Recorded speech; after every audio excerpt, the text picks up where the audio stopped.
पूर्वी मंदिर मस्जिद, राष्ट्रवाद, भेदभाव, उच्च नीच आणि हिंदू मुसलमान या शब्दाच्या जोरावर निवडणुका लढविल्या जायच्या. पण आता चित्र फार बदललेलं आहे मित्रांनो.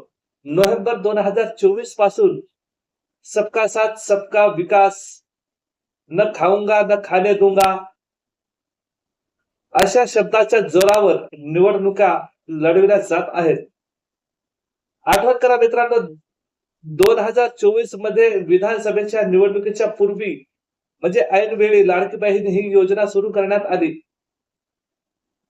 आणि संजय गांधी निराधार ही योजना सुद्धा महाराष्ट्रात 1980 पासून सुरू आहे. तरी सुद्धा सबका साथ सबका विकास दिव्यांगांसोबत राज्य सरकारने केलं विश्वासघात म्हणायला हरकत नाही मित्रांनो. आता या शब्दाच्या जोरावर निवडणुका लढविल्या जात आहेत. एकीकडे जो श्रीमंत आहे तो अतिश्रीमंत होत जात आहे आणि गरीब हा गरिबीकडे ढकलला जात आहे. याला कारणीभूत केवळ आणि केवळ सरकार आहे मित्रांनो. जातीवाद, मंदिर मस्जिद हे जे काही भेदभाव आहे हे सर्वसामान्य जनता नाही तर स्वतःच वोट बँक वाढवण्याकरिता राजकारणी लोक अशा शब्दांचा प्रयोग करतात आणि सत्तेसाठी काही पण करतात. आणि आता झालं असं आहे की मित्रांनो, आता सरकारला समजत सुद्धा नाही की निवडणूक कशी लढवायची असते.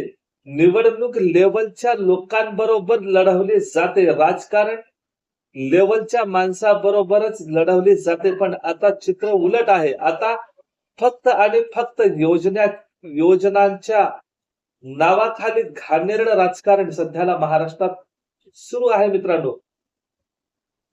जर तुम्ही या मताशी सहमत असाल तर मित्रांनो विनंती आहे, राजू पवार ऑफिशियल H1W या युट्यूब चॅनलला सबस्क्राईब करून बेल नोटिफिकेशन ऑल वर सेट करा. व्हिडिओ लाईक करा आणि इतरांपर्यंत शेअर करा. आवडला असेल तर कमेंट करायला विसरू नका. जय हिंद, जय महाराष्ट्र.